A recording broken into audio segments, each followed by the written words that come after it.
Any chance you're on the clock, officer? Nothing good ever comes out of you addressing me like that. Oh, and I see the Traveler and Paimon are here too. Chevreuse, we meet again. Well, things have been fine on my end. We were able to bring in a large number of recruits thanks to that film we made.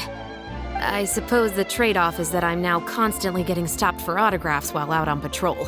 Not ideal, if you ask me. Well, you were one of the leading roles after all. So, did something happen? Indeed it did. I'll need you to come with me.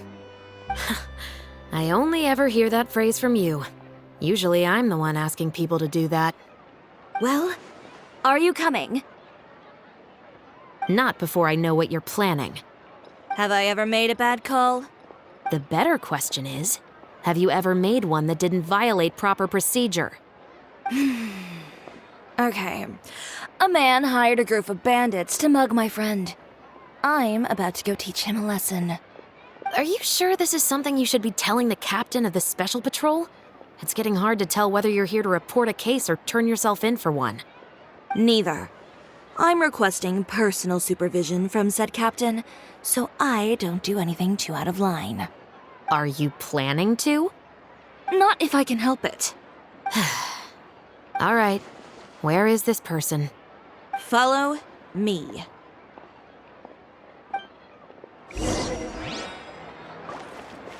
Just promise you'll start trying to keep yourself out of trouble.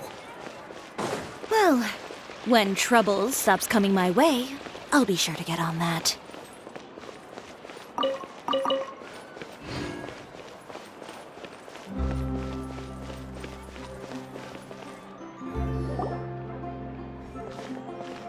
This should be the place. You all wait here.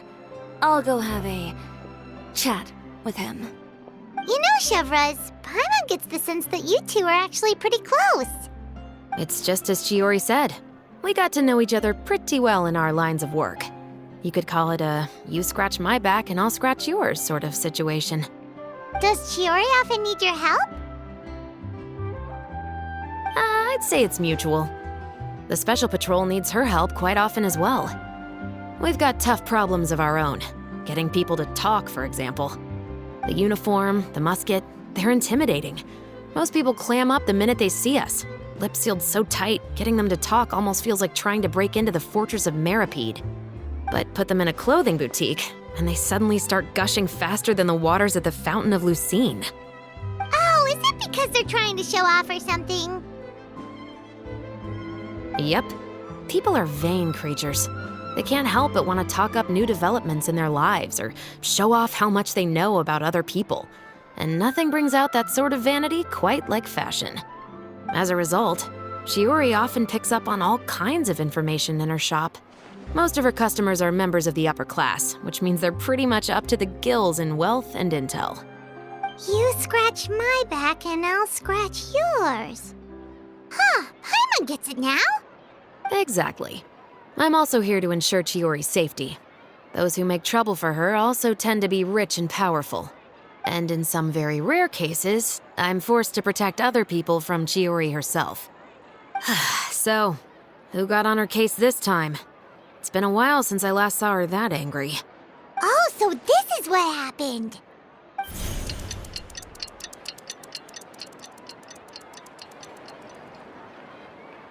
Huh? Uter, you say?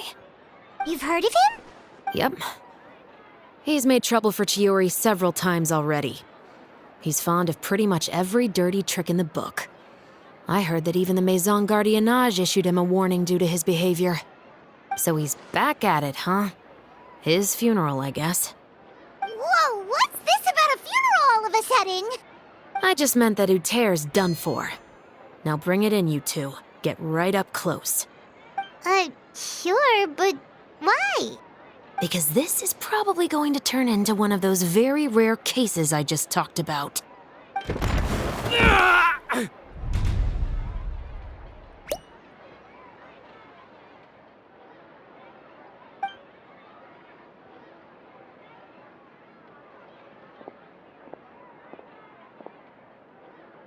What are you doing? Stay away from me!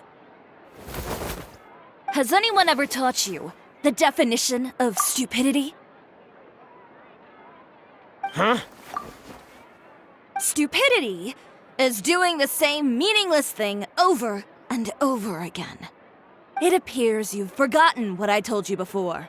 So, allow me to refresh your memory. Lay off the dirty tricks. Oh, and if you dare lay your hands on my friend again, you can expect a far less pleasant landing next time.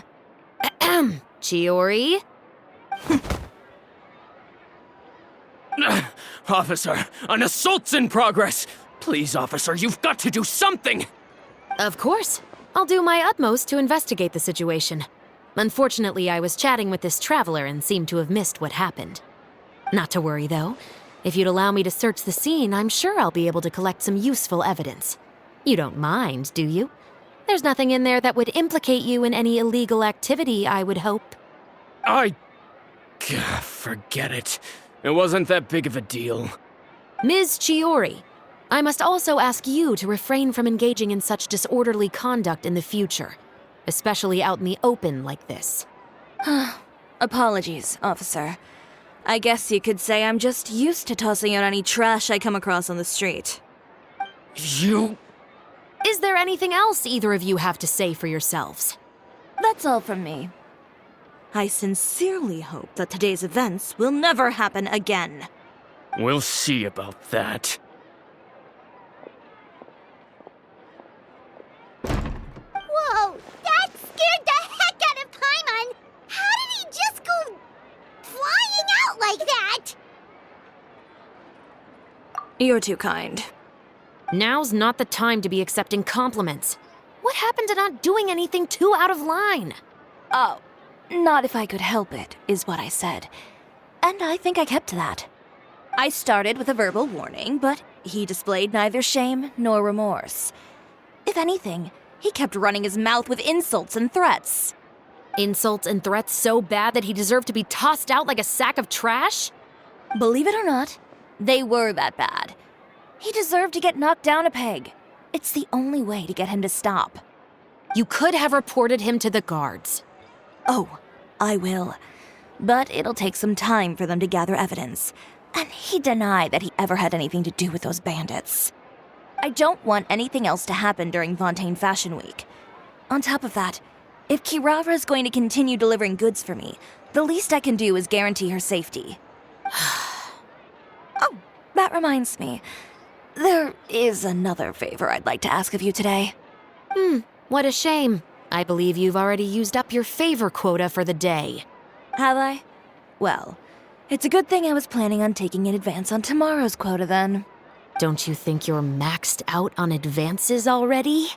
I always pay you back in information, don't I? It's just like you said. You scratch my back, and I scratch yours.